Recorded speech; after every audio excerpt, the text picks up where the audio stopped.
Meeple Nation Podcast, episode 441, Zombicide, 2nd edition.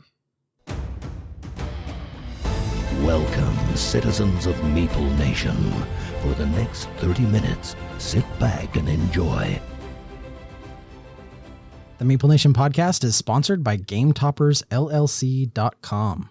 I have to tell you guys, I get a little bit of Game Topper envy when I come to Nathan's house and when we go play over at Andy's. I do too when we go over to Andy's house, yeah. Yeah, he has the big Mycrofts, right? It's easy to get a little envious. I've mentioned this on the podcast before. Back in the day, I kind of built my own custom table. I really love the Game Toppers mats. That's what I use for that table. The more I play on these tables where we're recording right now and where we play, the more I want to get rid of that old custom made table and replace it with one of these Game Toppers. And especially now that they have the leg kits and you don't have to have an existing table to put them on. They're such a great product. Awesome tables, awesome play mats. Like I said, the leg kits are great. Tons of customizable accessories. You got your cup holders and dice holders and lots of quality of life improvements to your gaming experience when you're sitting around a Game Topper. If that's something you're interested in, definitely go and check them out at GameToppersLLC.com. It's kind of funny. I forget how spoiled we are with these. We go somewhere where we don't have them, and it's a big difference. It's a downgrade. And Doug, I don't want to cut yourself short. The table you made is awesome. I mean, you're limited to that 4x4 table. Yeah, that's one of the things I get the most envious about is the fact that you guys have these leaves you can add to these tables, which is awesome because you can adjust the table to meet number of players you accommodate for game night. I very much enjoy the Game Toppers. Welcome to Meeple Nation. We are your hosts. I am Andy Holliday. I'm Douglas Stewart. I'm Dave Holliday. And I'm Nathan Howard. Check out our website at meeplenation.com. We have blogs that we release weekly every Monday. We have photos. We have links to our previous episodes. If you want to know more about us and about our bloggers, we have bios of each of us on our website. And if you have any questions, you can email us at meeplenation@gmail.com. And also, we love what we do. If you also like what we do, please click our link on our website for our Patreon page. We would love any support you can send our way. Help us improve the podcast for you. That link can be found at meeplenation.com. Yeah, the neat thing on there is you can actually subscribe, and anytime a new blog is released, that blog can just be emailed straight to you. We've had some very interesting and creative blogs lately, and it's kind of funny. It still blows me away that we don't plan these, but we gravitate to a lot of the same subjects as we're writing these blogs individually. And sometimes we'll read a blog and then that'll spark an idea or expand an idea, expand a perspective that we have on the same subject. Sometimes they feed off each other. Sometimes it's just coincidental that they sound similar. I've read all the blogs that are on the page. I've enjoyed each one. Dave, yours is more of an essay, but I did still enjoy it. That's why they don't let me write anymore. I thought I was doing really good with the blogs, and then my wife wrote one and totally showed me up. Yeah, So, she did. That was probably one of my favorite blogs. She did great. This week we are discussing Zombicide, 2nd edition. Zombicide 2nd edition replaces the original 2012 Zombicide. The original Zombicide sold over 2 million copies, so it's kind of a popular little game. It spawned a cult franchise of cooperative zombie slaying all over the world. In Zombicide, zombies are controlled by the game while players take the roles of survivors who must cooperate in order to survive and thrive in a world overrun by bloodthirsty undead zombies. You must find guns, gear, and take the fight to the zombies. In Zombicide's 2nd edition, the features are refined. Rules are streamlined. Updates are included. Target priority, which will limit you to what zombies you can attack in a zone. You have to eliminate the big guys before you can get down to the little guys. 2nd edition has a new dark zone where zombies hide. So when you open up a building, you don't necessarily know what's inside. Zombicide 2nd edition includes new components and miniatures, as well as plastic dashboards, which will allow you to keep track of your kills, your life, and a simplified skill tree that will allow you to customize your character and increase those abilities as you see fit. You can spend adrenaline points to increase your skills. Level 1 and level 2 are set skills, and then level 3, you get some diversity in what you can choose, and then level 4 gives you some more variety. The second edition does allow you to incorporate your first edition pieces into this game. So Doug, you own this game. We all got the opportunity to play it the other day. I think all of us were, I don't know if smitten's the right word for a zombie game, but we were all very much excited about it. We had a blast. We played with the President expansion so that we all played former presidents. Which is just cool in the first place. Yeah, it was a very nice touch. There's nothing better than Abraham Lincoln walking into a room full of zombies with twin machetes. There you go. Yeah.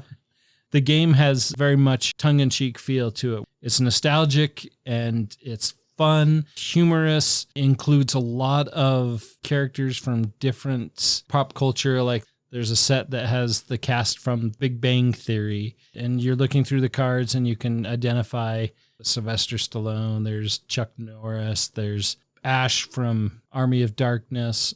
There's so many little nuances that are in the game that just made the experience shine for the three of us as we played this for the first time.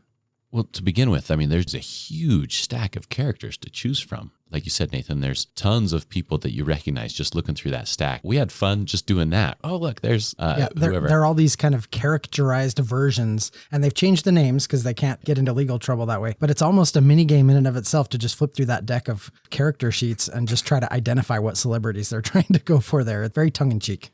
Not like a mini game. It was a mini game because after we played, that's exactly what we did is we tried to identify all the people. And then after one person had gone through, identified everybody, passed the stack on, and somebody else could, oh yeah, this is this person. That was great. Follow up on that, not taking things super seriously. You had both Obama and Reagan. President Reagan's level 1 ability was Ronald's ray gun. Actually, an incredible ability to begin with. The way they did that was just, there's a lot of that kind of humor and just silliness to the game. Didn't you play as President Trump, and wasn't his ability like the Trump card? It was indeed. I was President Trump and Abraham Lincoln. And yes, the Trump card was one of his primary abilities. I got to draw a card from the search deck. If it was a weapon, I got to use it for free, but then I had to discard it. I had the chance to potentially get free attacks with different weapons. I was only able to really use that once, and I pulled a sniper rifle, which was awesome.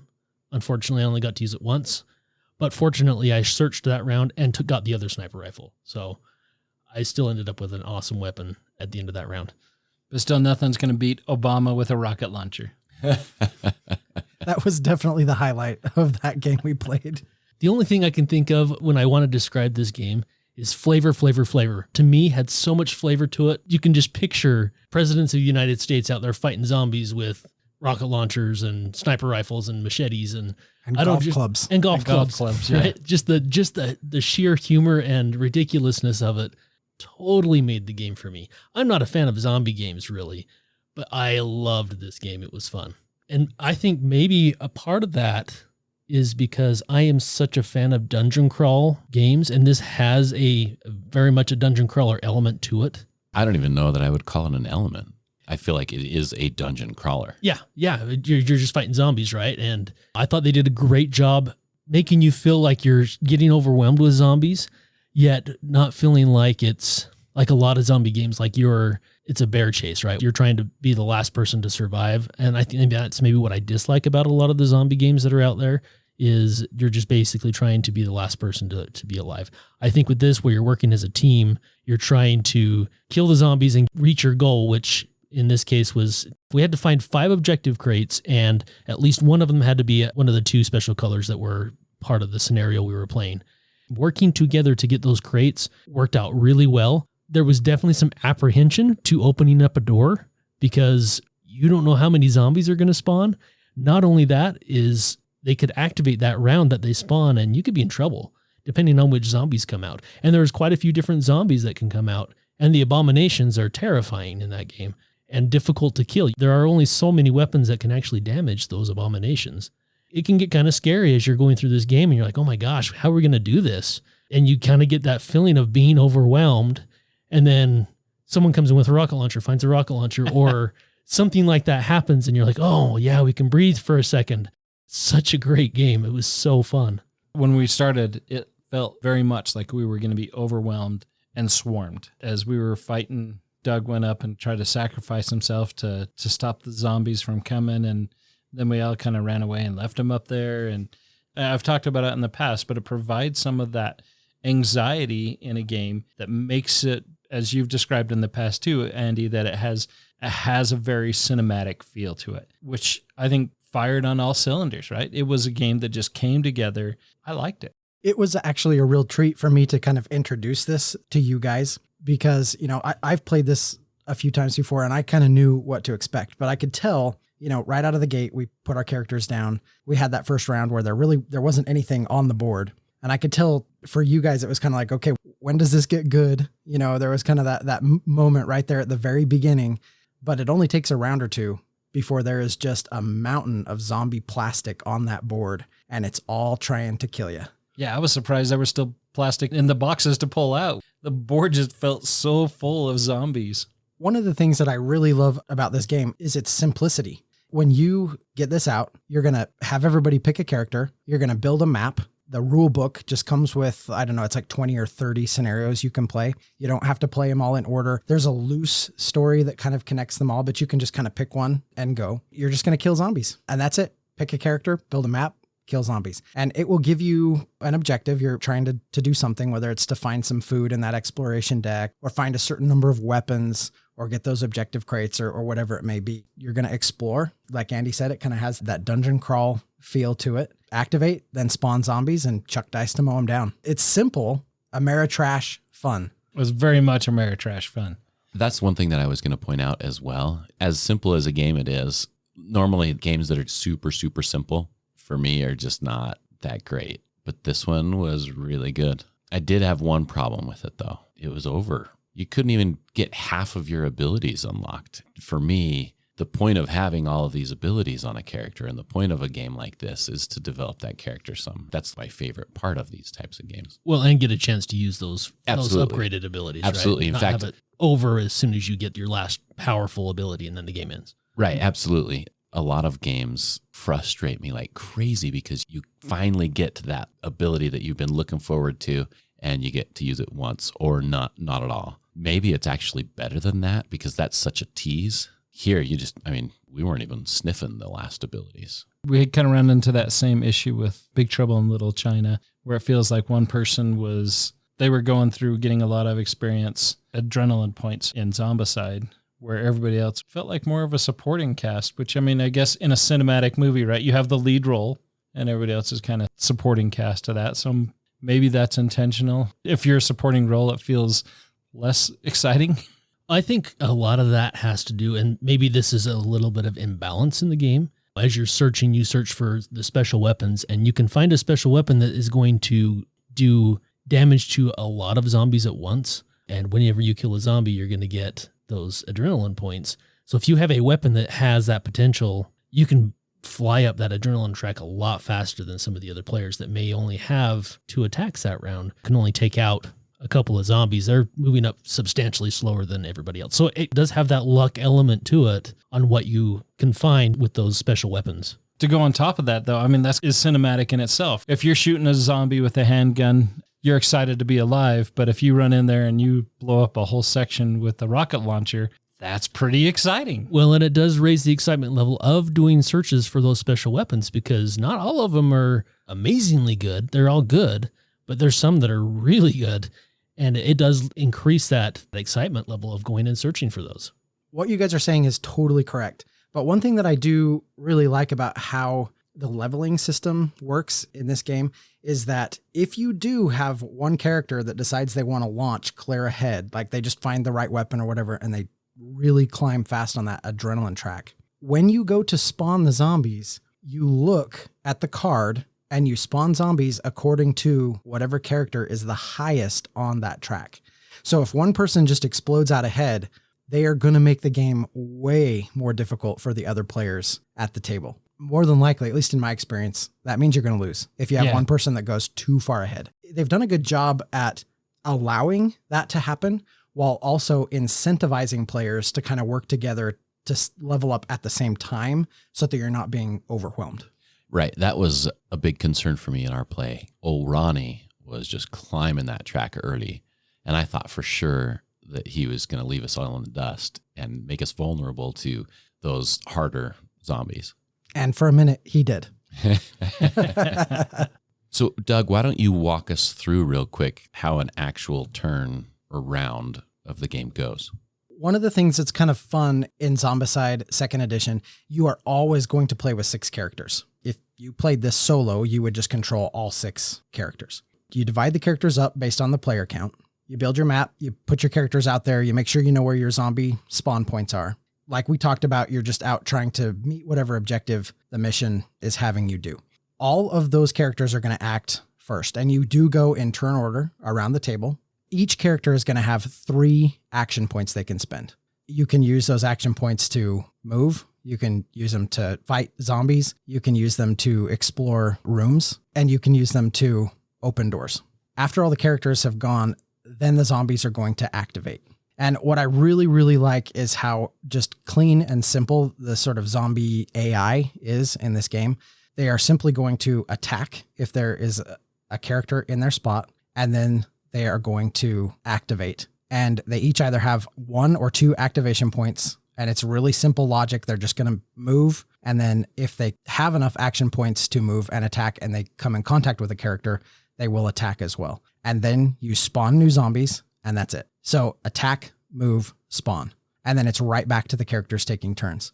That may seem like a dumb system, like the zombies don't really do much, but the game is throwing so many of them out there, and they are constantly moving in toward the characters that it starts to feel really overwhelming. You're starting to path your way through the map and try to figure out like, okay, how can we do this? How can we meet our objectives and steer clear of these zombies or take them out or be creative in some way to deal with the threat that the game is kind of throwing at you? Which door do we want to open? Which doors do we want to keep closed because we don't want to create a path for them and things like that, right? And at what point do we want to open the door? Because if we're getting overwhelmed right now and they're too close, do we want to be flanked by zombies coming in through the building that we just decided to open and spawn 20 zombies? Yeah, and make sure you're not opening multiple doors at the same time. Something else that I think bears mentioning is the zombies are not always that easy to kill. So there's 4 different types of zombies. You've got just your regular old walkers that just take 1 hit and they're dead from any weapon in the game. Then you have the runners that also take 1 hit, but you mentioned they move and still have action points. They can attack also. That's what these guys are good at. They can move 2 spaces or they can move and attack. And then you've got the fatties. So you have to cause 2 wounds in a single hit to kill one of the fatties. And then you have the abominations that take 3 wounds in 1 hit. And there are a lot of weapons that just cause 1 wound. It was not until close to the end of the game before I found one that did 2 wounds. I did not want to be anywhere near where the fatties were because I wasn't going to be able to do anything. Nathan had kind of mentioned prior, there's kind of a targeting priority system that the game has in place. So as the abominations and fatties get placed in the same spaces as the walkers and the runners, they essentially shield them because you have to deal with the highest threat first. So if you've got 20 walkers in a space that there's also an abomination in, you've got to deal with that abomination first. And so it even makes the low-level stuff hard to deal with. The players at the table have to be really creative with the abilities they've unlocked and the weapons and gear they have in order to sort of overcome that zombie horde. It adds to that anxiety of the game, I think, which is a huge element. Love it. And that takes me back to the whole, like, a game that is so ridiculously simple, yet it's able to build that apprehension. And we keep talking about the simplicity of Zombicide, but I do want to point out one area where I think the game has an appropriate amount of complexity, and that is in the skills that you unlock. Your character by itself is only going to have just a few skills that you can unlock over the course of a game. And that's if you manage to climb all the way up on that adrenaline point track. But the game, if you're looking at all of the characters combined, there are over 60 skills in the game that can be unlocked that offer all kinds of replayability to the game. One character is not going to play at all like another character. You're going to have one that just wants to be right in the fray of all the zombies and is doing amazing things with melee weapons. You're going to have other characters that need to stay completely away and do everything at ranged. You're going to have some characters that are good at sort of darting in and out, some that are effective at moving through buildings or meeting objectives or whatever the case may be. But there are 60 different skills in the game that add to the variety of the characters. And that is a ton of fun. It's really fun to look at your character and know that you're not just getting a cookie cutter copy of the other characters in the game, but that you are getting something that is totally unique and it comes with a whole skill set that makes them a unique experience to play. So Doug, you have an entire stack of character cards. So are those cards, all of them from second edition, or do you have some from first edition? Having never played first edition, I actually don't know what of those characters were part of the first edition game, but I know that a lot of them were. I picked up Zombicide second edition as part of the Kickstarter, so I got all of the characters that they offered, plus all the unlocks and everything else. I actually am not really sure how much of those were part of the original game and how many of them are unique to the new game. All I know is there are a ton of them, and they're a lot of fun to play. Yes, they are awesome. So final thoughts, everybody. I loved this game. I had so much fun. I love the fact that it was simple, easy to learn, quick, and excitement all the way through. The map is only 9 tiles, but they are double-sided, so you have a little bit of diversity that way. The game that was in there was exciting. When you busted out the rules there, I didn't realize it was full of scenarios. I thought, oh man, this is going to take forever to teach. And it was very simple, very quick. And we were playing, I want to say less than 10 minutes, taking our first rounds and zombies were already on the board. I thought that was great. I love that in a game when it provides that jump right in and play it and still has a level of excitement and experience that just draws me in. So I very much enjoyed the game. I don't often seek out zombie games, but this was a ton of fun. Were you going to say you're not a zombie seeky outer? I might have been. I'm not one of those either. I really enjoyed the game as well. I already pointed out the one thing that I didn't like. That is a biggie for me. I really want to play other scenarios, and I'm hoping that I'm going to have a different experience, because if that thing keeps happening every time, I think it'll probably fall out of favor with me. But I totally want to play it again, and I'm hoping that I'll be able to at least get to my third ability and be able to use it. Yeah, and it's been my experience that is very situational, depending on what scenario you decide to play. And if everybody decides to run away. It was a race for the zombie game, though. It does turn into a little bit of a race for the exit when there's that many zombies out to get you, yes. So I kind of agree with you on that, Dave. It was a very quick game. I've played some games where the game didn't play quick enough. I was really waiting for it to get over. This was not one of them. I wanted more. We finished and I'm like, I really want to play again, or, try something else, try a new scenario, try another character. I loved it. I thought it was great. I'm in the same camp as you, Nathan. I think it pushed a lot of buttons for me. The dungeon delving part of it had that dungeon crawl feel, the exploration side of it, the anxiety it caused. There was a lot to like about this, the simplicity. But I am with Dave. I wish it would have lasted longer so I could have developed my characters just a little bit more. But otherwise, great game. I think I may want to pick it up. That means we won. If we got Andy chomping at the bit to go and pick it up, that means we did our job. That's great. I really love this game for all the same reasons that you have mentioned. In my game room, this one has become kind of a staple, and I really, really enjoy bringing it out and teaching it to new players. It's really easy to get set up, and like you mentioned, Nathan, pretty easy to learn. I mean, in 10 minutes with new players, you can be playing this really kind of incredible hobby game and having a lot of fun in the process. I have to say there have been several times at your game room when we're trying to decide what to play, and you and some of your regulars have said, well, we could do Zombicide. We could teach them Zombicide. And every time I've been like, oh, really? What else is there? What else is there? Now you regret it. And I'm going, dang, that was actually a really good game. I almost think this would be a good gateway game. It's simple enough, and I think intriguing enough to even play people who aren't gamers that would have a lot of fun, and just the quirkiness of it and the fun, the atmosphere it creates of just the tongue-in-cheek it has with it. I think non-gamers would like it and would have an enjoyable time with it. I think so too. I agree. And that's Zombicide. 2nd edition. Until next time. We'll see you not at the game table because you better run. The zombies want brains, but not your heart.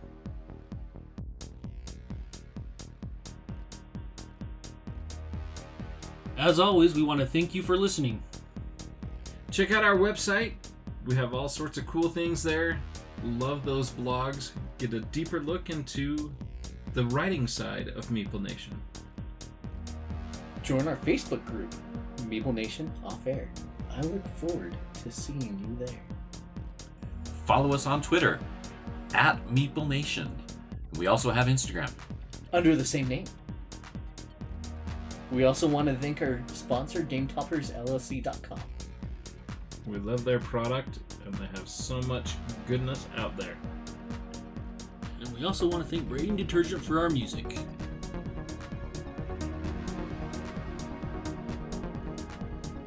That's getting edited. I don't know. This week, we are... Never mind. That's not my job. Yeah, you're going to talk about that really cool website that people can go visit where they can read blogs and all sorts of stuff. And it allowed me to draw one of the Weapons. Well, just from the right? search deck. I got to Let's try that again. The board just felt so full of zombies. Well, and there were a lot of them too. Steve. Still not funny for the 1000th time. Simple a game it is. Say simple one more time. Simple. Say it one more time. How sencillo of a game it is. Say it one more time. And something else that I feel like bears...